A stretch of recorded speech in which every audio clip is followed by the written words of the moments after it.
হ্যাঁ, আপনি কি বিয়ে করেছেন? মহাজালা, আরে বিয়ে না গেলে তোরটা আসলো কই থেকে? কারে বিয়ে করেছেন? তো শাউরি রে। তো ঘরে ঘরে আত্মীয় হয়ে গেল না, বাইরে বিয়ে করলে তো একটা নতুন আত্মীয় বাড়তো।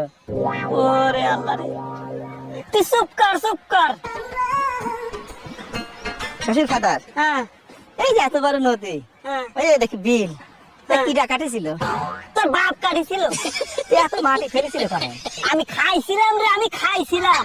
দাঁতে কিস কিস করে নাই বালু মাটি? ওরে আল্লাহ রে, তোর বাইরে আমি দাঁত ভাঙিয়ে দিব কই দিলাম। হ্যাঁ, দাঁত ভেঙে ফেলালে আমি শ্বশুর বাড়ি যাই, এই গোস্ত চাটা খাবো কিরম করে? ওরে আল্লাহ। শ্বশুর ফাদার কি হাসতেছেন? না না না, আমি কাশতেছি। আমি আছি হাসতেছেন। এই ভিতরে আমার কাছে আমার মেয়ে বিয়ে দিয়ে আমি ছাই খাইছি ছাই। ছাই খাতে গেলেন কিসের জন্য? আমার কলি তো 2 বস্তা চাল পাঠা দিতেন। তোর মাইরেই ভালো কই দিলাম। হ্যাঁ, খালি আমারই দোষ না, আপনার মেয়ের যে খালি আমার কাছে টাকা চায়। কয় টাকা চাই? কয় টাকা চায়? আজ 1000, কাল 2000, পরশু 10,000 টাকা চাতে চাতে আমার ফকির বানা ফেলা দিল। ওরে আমার মেয়ে এত টাকা দিয়ে করে এটা কি? আমি কেমনে কব? আমি কি কোনোদিন টাকা দিছি নাকি? শালাই তোরে জানাই রে যে কি করি আমি। হ্যাঁ?